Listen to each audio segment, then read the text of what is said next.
Kejadian bab 43. Begitu hebat bencana kebuluran melanda bumi itu, maka setelah gandum yang dibawa mereka dari Mesir habis dimakan, ayah mereka berkata kepada mereka, "Pergilah lagi dan beli sedikit lagi bahan makanan untuk kita." Tetapi Yehuda berkata kepadanya, "Orang itu bersungguh-sungguh mengingatkan kami. Kamu tidak boleh melihat mukaku lagi, kecuali ada adikmu bersama-samamu. Jika ayah mengizinkan adik kami pergi bersama-sama kami, barulah kami akan pergi membeli bahan makanan untuk ayah. Tetapi jika ayah tidak mengizinkannya, kami tidak akan pergi, karena orang itu telah berkata kepada kami, 'Kamu tidak boleh melihat mukaku lagi, kecuali ada adikmu bersama-samamu.'" Lalu kata Israel, "Mengapakah kamu menyusahkan aku dengan memberitahu orang itu bahwa kamu masih ada seorang lagi adik?" Jawab mereka, Orang itu bertanya dengan terperinci mengenai kami dan tentang sanak saudara kita. Dia bertanya, "Masih hidupkah ayahmu? Masih ada lagikah saudaramu?"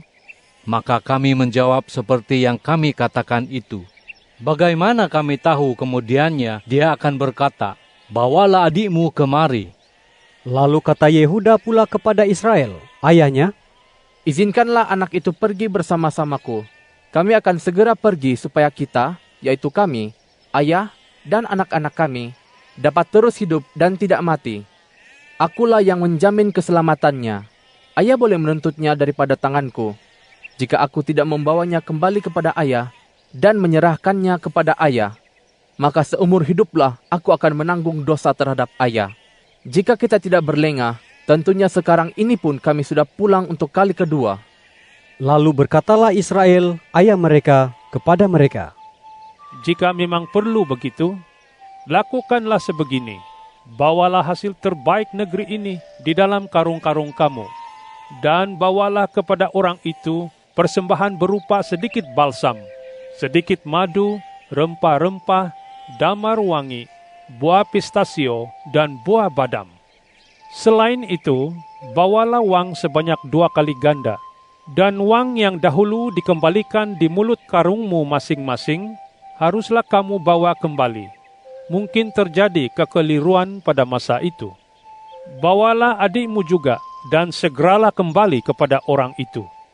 Kiranya Allah yang Maha Kuasa menganugerahi aku belas kasihan di hadapan orang itu. Semoga dia melepaskan saudaramu yang lain itu dan juga Benyamin. Bagi diriku, sekiranya aku harus kehilangan anak-anakku, biarlah aku mengalami kehilangan itu." Lalu mereka menyiapkan segala barang persembahan itu, beserta uang sebanyak 2 kali ganda, dan bersama-sama Benyamin, pergilah mereka ke Mesir. Sesampainya di sana, berdirilah mereka di hadapan Yusuf.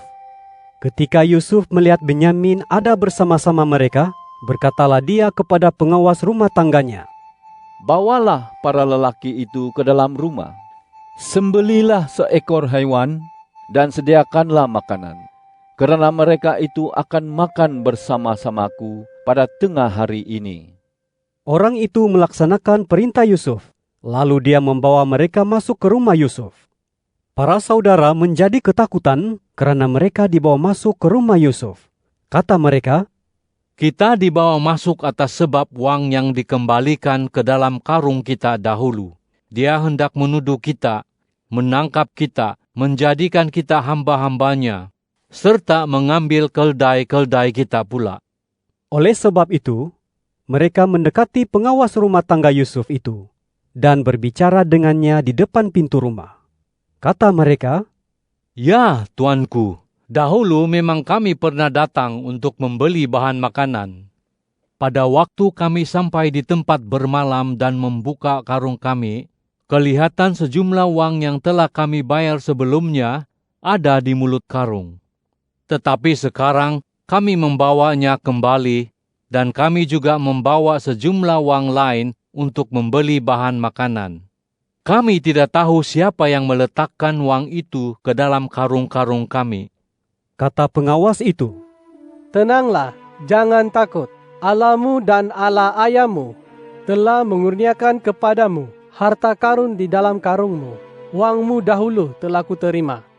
Kemudian dia mengeluarkan Simeon dan membawanya kepada mereka. Setelah itu, dia membawa mereka masuk ke rumah Yusuf, lalu memberi mereka air supaya mereka dapat membasuh kaki. Kemudian dia memberi keldai-keldai mereka makan. Mereka menyiapkan persembahan mereka sambil menantikan kedatangan Yusuf pada tengah hari, kerana mereka mendengar bahwa mereka akan dijamu makan di situ. Sesudah Yusuf pulang ke rumah, mereka pun menyerahkan kepada Yusuf segala persembahan yang dibawa masuk oleh mereka, lalu mereka sujud di hadapannya memberi hormat. Yusuf bertanyakan keadaan mereka, lalu katanya, Baikkah keadaan ayahmu, orang tua yang kamu ceritakan itu, masih hidupkah dia? Jawab mereka, Hambamu, ayah kami, baik-baik dan masih hidup. Lalu mereka membongkok dan sujud memberi hormat. Yusuf memandang mereka lalu dilihatnya Benyamin, adiknya, saudara yang seibu dengannya. Tanyanya, Inikah adikmu yang bongsu, yang kamu ceritakan kepadaku? Katanya pula, Kiranya Allah bermurah hati kepadamu, anakku.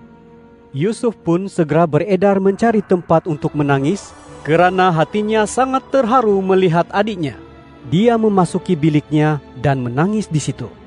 Setelah itu, dia membasuh mukanya dan keluar. Sambil menahan diri, dia berkata, Sajikan makanan. Makanan pun disajikan di tempat Yusuf tersendiri, dengan para saudaranya di tempat tersendiri, dan tempat tersendiri juga bagi para warga Mesir yang makan bersama-sama.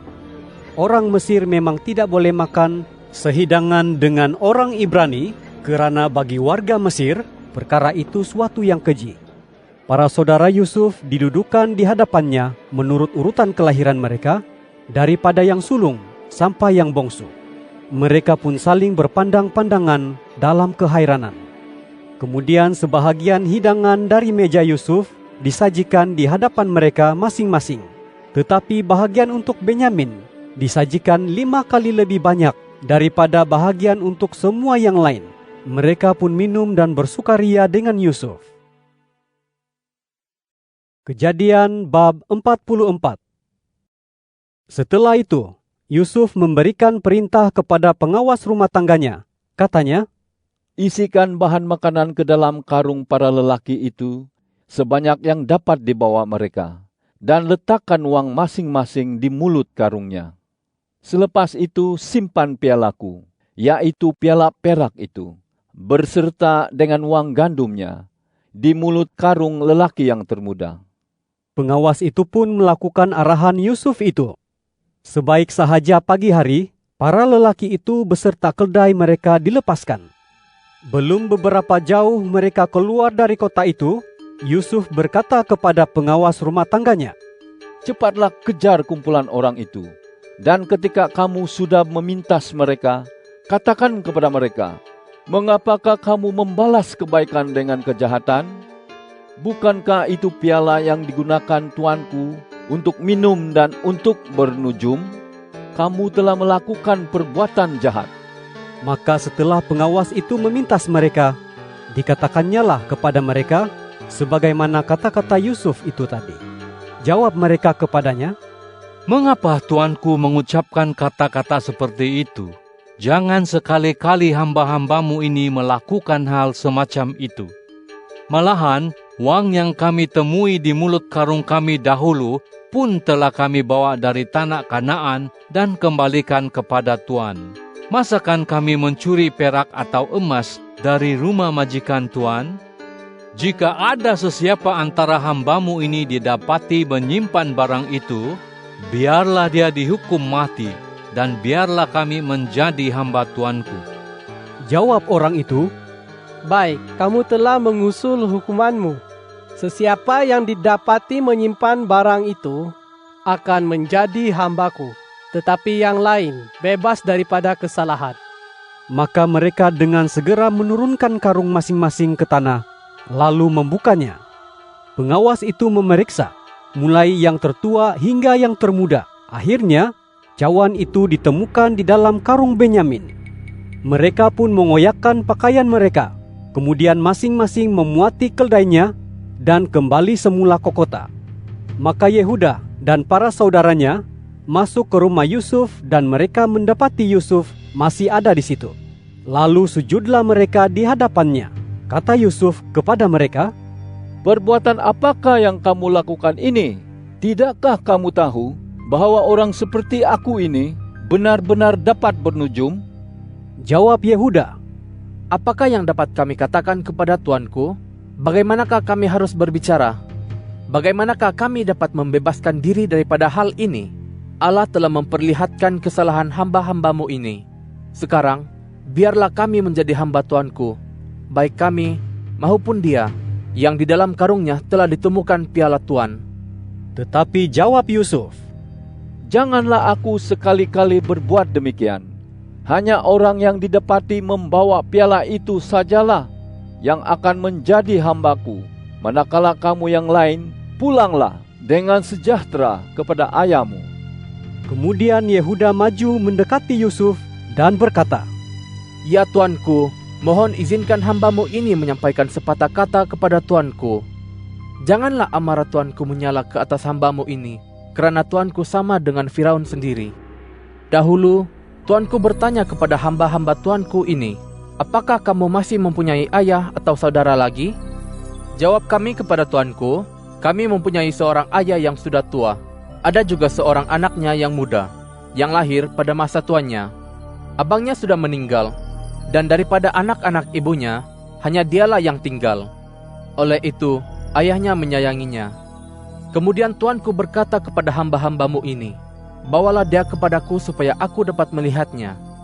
Jawab kami kepada tuanku, anak muda itu tidak dapat meninggalkan ayahnya, kerana jika dia berpergian, tentu ayahnya akan mati. Tetapi tuanku berkata kepada hamba-hambamu ini, jika adikmu yang bongsu itu tidak datang bersama-samamu, maka kamu tidak boleh melihat mukaku lagi. Jadi, ketika kami pulang kepada hambamu, yaitu ayah hamba, kami menyampaikan kata-kata tuanku kepadanya. Suatu kali, ayah kami berkata, kembalilah, belilah sedikit bahan makanan untuk kita. Tetapi kami berkata kepadanya, kami tidak boleh pergi. Jika adik kami yang bungsu ada bersama-sama kami, barulah kami akan pergi. Kerana kami tidak boleh melihat muka orang itu, jika adik kami yang bungsu tiada bersama-sama kami. Lalu hambamu, yaitu ayah hamba, berkata kepada kami, kamu tahu bahwa istriku telah melahirkan 2 orang anak untukku. Seorang sudah pergi meninggalkanku. Fikirku, pasti dia telah dikoyak-koyakan oleh binatang buas. Dan sampai sekarang, aku memang tidak pernah melihatnya lagi. Jika kamu mengambil anak ini juga daripadaku, dan dia ditimpa kemalangan, maka kamu akan membuat aku yang beruban ini turun ke alam kubur dalam keadaan yang amat menyedihkan. Maka sekarang, jika hamba datang kepada hambamu, yaitu ayah hamba, dan anak muda ini tidak bersama-sama kami, memandangkan ayah hamba itu tidak dapat hidup tanpanya, tentunya apabila dilihatnya anak muda ini tidak ada, dia akan mati. Dengan demikian, hamba-hambamu ini akan membuat hambamu, yaitu ayah kami yang beruban itu, turun ke alam kubur dengan penuh duka cita.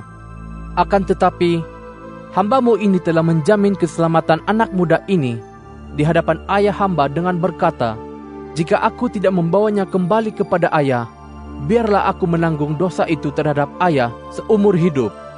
Jadi sekarang, izinkan hambamu ini tinggal menggantikan anak muda ini untuk menjadi hamba tuanku. Dan biarlah anak muda ini pulang dengan para saudaranya. Kerana bagaimana hamba boleh kembali kepada ayah hamba jika anak muda ini tidak bersama-sama hamba? Hamba tidak sanggup melihat ayah hamba menderita lantaran kesedihannya. Kejadian bab 45. Ketika Yusuf tidak dapat menahan dirinya lagi, di hadapan semua orang yang berdiri dekatnya, dia pun berseru, "Arah semua orang keluar, meninggalkan aku." Maka tiada seorang pun yang ada bersama-samanya ketika dia memperkenalkan dirinya yang sebenarnya kepada para saudaranya. Lalu dia menangis dengan suara yang kuat, sehingga terdengar oleh orang Mesir serta seisi istana Firaun. Kata Yusuf kepada para saudaranya, "Akulah Yusuf. Adakah ayah masih hidup?" Tetapi para saudaranya yang terkejut dan gemetar di hadapannya tidak dapat menjawabnya. Kata Yusuf kepada para saudaranya, "Datanglah lebih dekat kepadaku." Lalu mereka pun mendekatinya. Kata Yusuf, "Akulah Yusuf, saudaramu, yang kamu jual ke Mesir.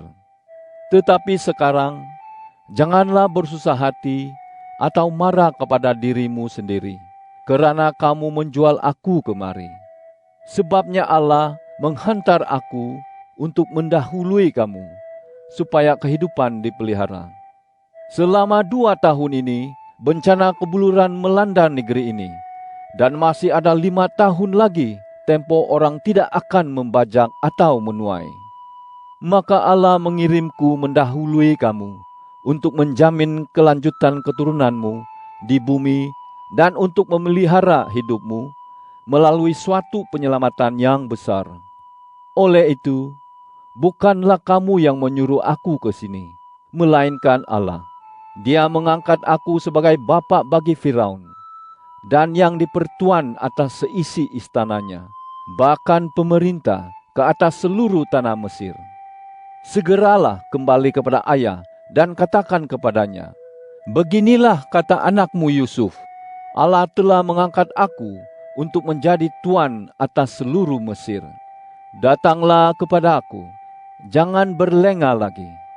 Ayah akan tinggal di tanah Goshen, dekat dengan aku, ayah, anak-anak dan cucu-cucu ayah, segala kawanan ternakan ayah, serta segala harta benda ayah. Aku akan mengadakan segala keperluan ayah di sana. Kerana tempo berlakunya kebuluran ini masih ada 5 tahun lagi. Jangan sampai kemiskinan dan ketandusan menimpa ayah dan seluruh keluarga ayah, serta segala harta benda ayah. Sesungguhnya matamu sendiri dan mata Benyamin, adikku, melihat sendiri bahwa mulut akulah yang mengatakan hal ini kepadamu. Oleh sebab itu, beritahulah ayah tentang segala kemuliaanku di Mesir dan segala sesuatu yang telah kamu lihat, dan bersegeralah membawa ayah kemari." Kemudian Yusuf memeluk leher Benyamin, adiknya, dan menangis. Benyamin pun menangis di bahu dan lehernya. Yusuf mencium ke semua saudaranya dan menangis dalam pelukan mereka. Setelah itu, barulah para saudaranya bercakap dengannya. Ketika hal kedatangan para saudara Yusuf dikabarkan di istana Firaun, perkara itu disambut dengan baik oleh Firaun dan para pegawainya. Kata Firaun kepada Yusuf, "Katakanlah kepada para saudaramu, lakukanlah hal ini. Siapkan muatan hewan pengangkut bebanmu, dan berangkatlah pulang ke tanah Kanaan. Jemputlah ayahmu serta keluargamu, dan datanglah kepadaku. Aku akan memberikan kepadamu tanah yang terbaik di tanah Mesir, dan kamu akan menikmati kesuburan negeri ini. Kamu juga kuperintahkan untuk mengatakan demikian kepada mereka. Lakukanlah hal ini. Bawalah beberapa buah gerabak dari tanah Mesir untuk para anakmu dan para istrimu. Jemputlah ayahmu dan datanglah kemari. Jangan berasa sayang meninggalkan barang-barangmu, kerana apa yang terbaik di seluruh tanah Mesir pun akan menjadi milikmu." Maka para anak Israel pun berbuat demikian. Yusuf memberikan kepada mereka beberapa buah gerabak sebagaimana yang diperintahkan oleh Firaun, serta bekal untuk kegunaan dalam perjalanan. Selain itu, dia memberikan sepasang persalinan untuk masing-masing. Tetapi Benyamin diberinya 300 keping uang perak dan 5 pasang persalinan. Untuk ayahnya pula, dikirimnya 10 ekor keldai jantan yang memuat barang-barang terbaik dari Mesir, serta 10 ekor keldai betina yang memuat gandum, roti, dan makanan untuk ayahnya selama dalam perjalanannya kelak. Kemudian Yusuf melepaskan pemergian para saudaranya. Ketika mereka berangkat, berpesanlah dia kepada mereka, "Semoga jangan ada perkelahian sesama sendiri sewaktu dalam perjalanan." Maka pergilah mereka dari Mesir, lalu sampai di tanah Kanaan, tempat Yakub ayah mereka. Mereka memberitahunya, Yusuf masih hidup, bahkan dialah yang menjadi pemerintah ke atas seluruh tanah Mesir. Hati Yakub tetap dingin karena dia tidak mempercayai mereka. Namun demikian, ketika mereka menyampaikan kepadanya semua yang diucapkan Yusuf kepada mereka, dan setelah dilihatnya gerabak yang dikirim oleh Yusuf untuk menjemputnya, barulah bangkit semula semangat Yakub, ayah mereka itu. Maka berkatalah Israel, "Cukuplah sudah, anakku Yusuf masih hidup. Aku hendak pergi melihat dia sebelum aku mati."